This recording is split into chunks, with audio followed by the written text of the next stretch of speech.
লক্ষ্মীপুরে ভয়াবহ অগ্নিসংযোগের ঘটনায় প্রাণ গেল এক শিশুর।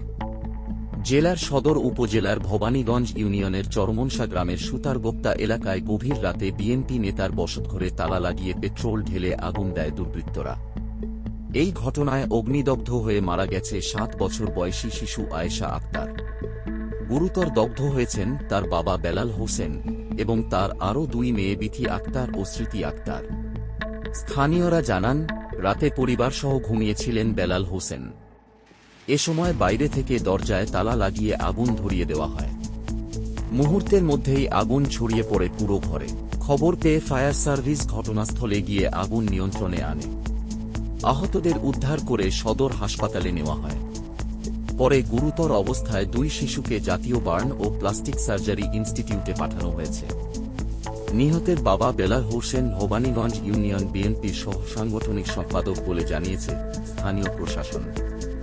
পুলিশ জানিয়েছে, ঘটনাটি পরিকল্পিত নাশকতা কিনা তা তদন্ত করে দেখা হচ্ছে। এই মর্মান্তিক ঘটনায় এলাকায় চরম আতঙ্ক ও শোকের ছায়া নেমে এসেছে। এরকম আরও আপডেট পেতে আমাদের চ্যানেলটি সাবস্ক্রাইব করুন।